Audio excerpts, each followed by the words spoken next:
Bonjour. Alors, pour ce cours, cette dernière leçon en fait, on va apprendre à utiliser des petits utilitaires qui font afficher des fenêtres à l'écran. C'est quand même un petit peu plus sympa une fenêtre graphique que tout dans le terminal. Une petite fenêtre graphique sur laquelle il faut cliquer OK et puis ça fonctionne bien. Alors, hop, je commence par disparaître. Voici notre nouveau mot de terminal. Et oui, on est de nouveau dans le terminal. Donc, tout d'abord, vous vérifiez si vous pouvez taper dialogue, etc. Effectivement, ça fonctionne. Alors, le programme dialogue affiche des petites fenêtres dans votre fenêtre terminale. Évidemment, c'est pas très joyeux, hein. C'est simplement des petites fenêtres de dialogue dans le terminal là. Maintenant, évidemment, on peut faire mieux et puis faire des fenêtres graphiques. Alors, vous vérifiez si vous avez X dialogue. En fait, je pense qu'il n'est pas installé, voilà, il n'existe pas. Par contre, je crois que sur cette machine, il est installé Zenity. Donc, normalement, je peux taper Zenity, oui, ça marche. Euh, la première chose à faire, c'est de faire un help. Moins H, ça doit suffire, je pense. Et puis, effectivement, on constate qu'il y a... voilà, donc on tape voilà toutes les help qu'on peut faire et puis toutes les options. Alors en fait, on peut avoir des boîtes qui ressemblent à un calendrier, une entrée pour taper du texte, une erreur, une information, etc. On va essayer quelques-unes de ces fenêtres. Et puis si on veut de l'aide sur chacune de ces fenêtres, on a un help correspondant. D'accord? Puis on va commencer déjà peut-être par le help général. Donc, n'est-ce pas, on a un help général là. Donc, on peut imaginer faire un truc du genre Zenity moins help général. Je pense que je me suis pas trop gouré. Voilà, alors on voit déjà que on a des options générales, le titre de la boîte de dialogue.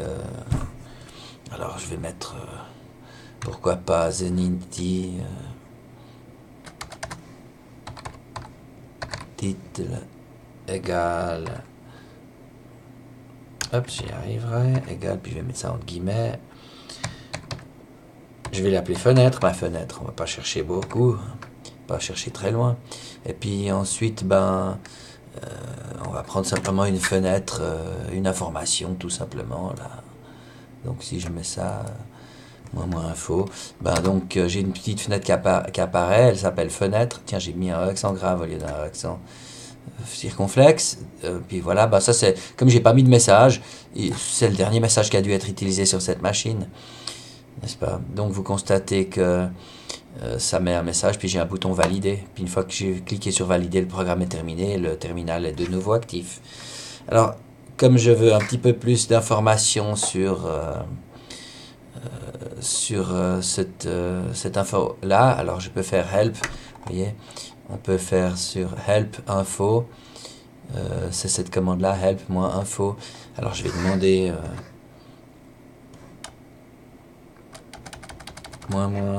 help info, et puis je vois que voilà ce qu'il me dit. Simplement j'ai qu'à mettre moins info pour afficher la boîte, ensuite moins texte égale texte, etc. Et puis tout simplement, puis il y a d'autres options que je vais pas utiliser. Alors info, et puis après je vais dire moins texte, pardon, il n'y a pas de E, égale, j'aurais pu copier-coller, coucou, puis on va dire que c'est suffisant. Alors fenêtre, coucou, validé. Je vais quand même essayer de mettre un E circonflexe ici, hein. Ce sera peut-être mieux. Et puis c'est bon. Donc coucou, validé. Après, je peux essayer de faire des fenêtres de saisie. J'avais ici entry, par exemple, c'est sympa. Donc c'est pour poser une question. Alors on va commencer par faire le help correspondant. Help entry. Et puis on dit qu'il n'y a qu'à mettre le texte, c'est comme la même chose. Puis ensuite, On peut mettre aussi entry text, un texte prédéfini. Pourquoi pas? Alors, essayons. Alors, on met le titre, on met au lieu de info, on met entry. Le texte, c'est entrez votre nom, entrez votre nom, et puis on va supposer que le type il a déjà un nom par défaut qui fait enter sans rien taper, puis que le type il s'appelle alors on va mettre entry text égale, puis on s'appelle, supposons qu'il s'appelle no body. Alors à ce moment-là, on a une fenêtre qui apparaît. Entrez votre nom, nobody est déjà tapé ici. Puis si je tape autre chose, puis je tape valider ou enter, voilà.